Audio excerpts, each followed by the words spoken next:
નમસ્કાર વિદ્યાર્થી મિત્રો. Commerce with Pradeep Panchal by Awabai high school Valsad, ધોરણ 12 સામાન્ય પ્રવાહ, વિષય નામાના મૂળ તત્વો, ભાગ 2, પ્રકરણ 2, ડિબેન્ચરના હિસાબો. આજના આ વિડીયોમાં આપણે સ્વાધ્યાયનો પ્રશ્ન નંબર 19 જોઈશું. દરેક વિદ્યાર્થીઓ ચોપડી કાઢો. ચોપડીમાં પેજ નંબર 114.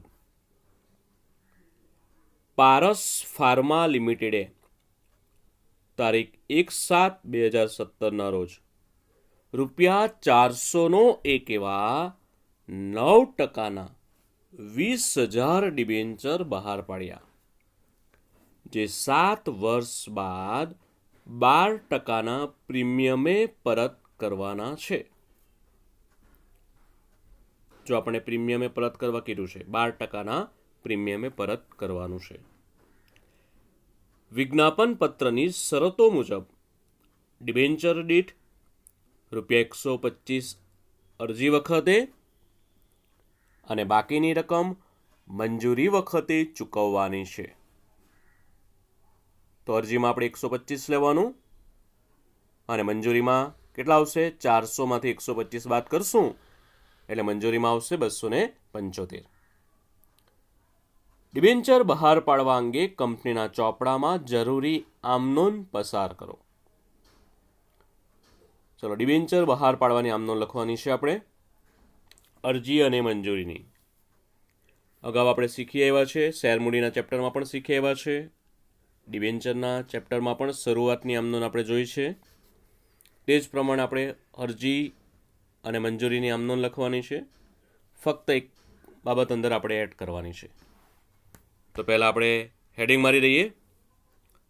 પારસ ફાર્મા લિમિટેડની આમનોંધ. ખાના બનાવી દઈએ. તારીખ, વિગત, ખાપા, ઉધાર, જમા. ચાલો, પહેલી આમનોંધ લખીએ. અરજી વખતે બધાને આવડે જ છે. બેંક ખાતે ઉધાર તે 9%ના ડિબેન્ચર અરજી ખાતે. બીજી આમનોંધ, 9%ના ડિબેન્ચર અરજી ખાતે ઉધાર તે 9%ના ડિબેન્ચર ખાતે. આપણે શેર મૂડીના ચેપ્ટરમાં શીખી આવેલા કે બેંક ખાતે ઉધાર તે ઇક્વિટી શેર અરજી ખાતે, ઇક્વિટી શેર અરજી ખાતે ઉધાર તે ઇક્વિટી શેર મૂડી ખાતે. પરંતુ આમાં આપણે ડિબેન્ચર લખવાનું છે. ચાલો, હવે આપણે રકમ લખીશું. બીજી આમનોંધમાં પહેલાં આપણે રકમ લખીએ ડિબેન્ચરની. તો 20,000 ડિબેન્ચર બહાર પાડ્યા છે. અરજી વખતે 125 ચૂકવ્યા છે, એટલે 20,000 ગુણ્યા 125 એટલા આવશે 25 લાખ. જે આપણે ઉધાર પણ કરી દઈશું. પહેલી આમનોંધમાં પણ 25 લાખ લખી દઈશું. બાબત જે લખીએ કે 20,000 ડિબેન્ચર પર ડિબેન્ચર દીઠ ₹125 લેખે અરજીના નાણાં મળ્યા તેના.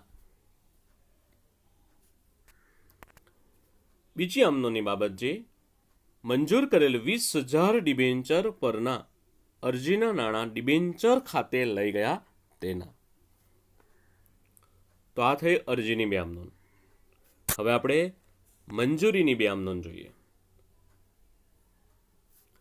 એ પણ તમને બધાને આવડે જ છે. 9%ના ડિબેન્ચર મંજૂરી ખાતે ઉધાર તે 9%ના ડિબેન્ચર ખાતે. ચોથી આમનોંધ, બેંક ખાતે ઉધાર તે 9%ના ડિબેન્ચર મંજૂરી ખાતે. આપણે કીધું છે કે 7 વર્ષ બાદ 12%ના પ્રીમિયમે પરત કરવાના છે. ચાલો, પરત કરવાનું છે પ્રીમિયમે, એટલે આપણે બે બાબત, ત્રીજી આમનોંધમાં બે બાબત આપણે એડ કરવી પડશે કે ડિબેન્ચર બહાર પાડતા થયેલ નુકસાન ખાતે ઉધાર. ત્રીજી આમનોંધમાં જમા લખીશું આપણે તે ડિબેન્ચર પરત પ્રીમિયમ ખાતે. ચાલો હવે આપણે રકમ લખીશું. પહેલા ડિબેન્ચરની રકમ લખવાનું. 20,000 ડિબેન્ચર બહાર પાડેલા છે. મંજૂરી વખતે કેટલા આવશે? 400 - 125. 400નો ડિબેન્ચર છે, જેમાં 125 મંજૂરી વખતે મંગાવેલા, અરજી વખતે મંગાવેલા છે. તો બાકીના 275 એ મંજૂરી વખતે આપણે ગણવાનું. તો 20,000 ગુણ્યા 275 એટલા આવશે 55 લાખ. ચાલો હવે આપણે પરત પ્રીમિયમ ગણીએ. તો 20,000 ગુણ્યા, ચાલો 12%ના પ્રીમિયમે પરત કરવાનું છે, પણ 400ના 12%. 400નો ડિબેન્ચર છે અને 12% પ્રીમિયમે પરત કરવા કીધું છે. એટલે 400 ગુણ્યા 12% એટલે આવશે 48. એટલે 20,000 ગુણ્યા 48 એટલે આવશે 9,60,000. તો આ જ 9,60,000 એટલે કે ડિબેન્ચર પરત પ્રીમિયમ હોય એટલું જ નુકસાન પણ. એટલે ઉધાર આપણે 9,60,000 કરશું. 9%ના ડિબેન્ચર મંજૂરી ખાતે ઉધાર 55 લાખ આવશે.